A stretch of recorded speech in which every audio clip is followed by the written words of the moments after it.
మార్గదర్శి అయిన దేవునికి మహిమ కలుగునుగాక. ప్రియ స్నేహితులందరికీ దివ్య వాక్యోదయం. ఈనాటి పాఠ్యభాగము అపోస్తుల కార్యములు 22:10.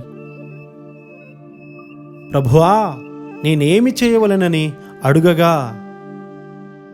ఈ ప్రశ్న పౌలు గారి యొక్క జీవితం ఎలా పూర్తిగా మార్చివేసిందో తెలియపరుస్తూ ఉంది.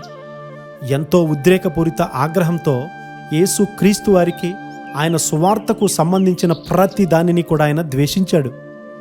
ఒకని ప్రయోజకత్వాన్ని ఏ విధంగా చలనరహితంగా చేయాలో అతడు చేసే శ్రేష్టమైన ప్రయత్నాలను ప్రభావరహితంగా వ్యతిరేకమైనవిగా ఎలా చేయాలో సాతానుకు బాగా తెలుసు.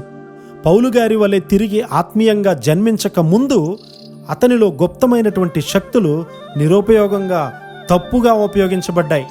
దమస్కు మార్గంలో ఎప్పుడైతే రక్షకుణ్ణి ప్రభువుగా గుర్తించాడో అప్పుడే దేవుని చిత్తానికి లోబడడం అనేది తన హృదయంలోకి వచ్చింది. యేసు క్రీస్తు వారు తనను తాను అతనికి ప్రత్యక్షపరుచుకున్న వెంటనే, ప్రభువా, నేనేం చేయాలి అని అడుగుతూ ఉన్నాడు. యేసయ్యను పోలి నడుచుకునేంతగా ఎదిగేటట్లు తన దైవిక కృపలతో నింపబడే విధంగా విద్యలో నిష్ఠాగరిష్ఠుడైన వానిని దేవుడు పూర్తిగా విరగ్గొడుతూ ఉన్నాడు. ఇండియాలో గొప్ప సేవ చేసినటువంటి హెన్రీ మార్టిన్ అనే మిషనరీ గారు 32 సంవత్సరాలు మాత్రమే బ్రతికాడు. కానీ అతని యొక్క ఫలభరితమైనటువంటి ఆత్మీయ దీక్ష, తీర్మానంతో కూడినటువంటి సేవ ఎంతో గొప్పది.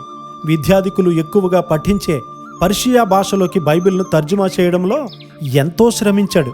ఒకసారి జబ్బుగా ఉన్నటువంటి స్త్రీ తన భర్తతో హెన్రీ మార్టిన్ ఇంటిలో ఉండడానికి వచ్చినప్పుడు ఆమెకు ఇవ్వడానికి తలగడ కూడా హెన్రీ మార్టిన్ ఇంటిలో లేదు. హెన్రీ మార్టిన్ గారి గూర్చి ఈ విధంగా వ్రాయబడింది: లోకముతో తృప్తి చెందే అవసరత ఉన్నవారిలో ఒకనిగా అతడు కనిపించకుండా వాటి సంతోషములను తృణీకరించాడు. కానీ ఈ లోకంలో ఉన్న ఆకర్షణలు, దృష్టికి తేబడినటువంటి ఏ యోగ్యత అయినా కూడా తెలియని వాని వలె ఆయన జీవించాడు అని వ్రాయబడింది. యేసయ్య చేతులకు అప్పగించినటువంటి జీవితము వ్యర్థమైన జీవితము.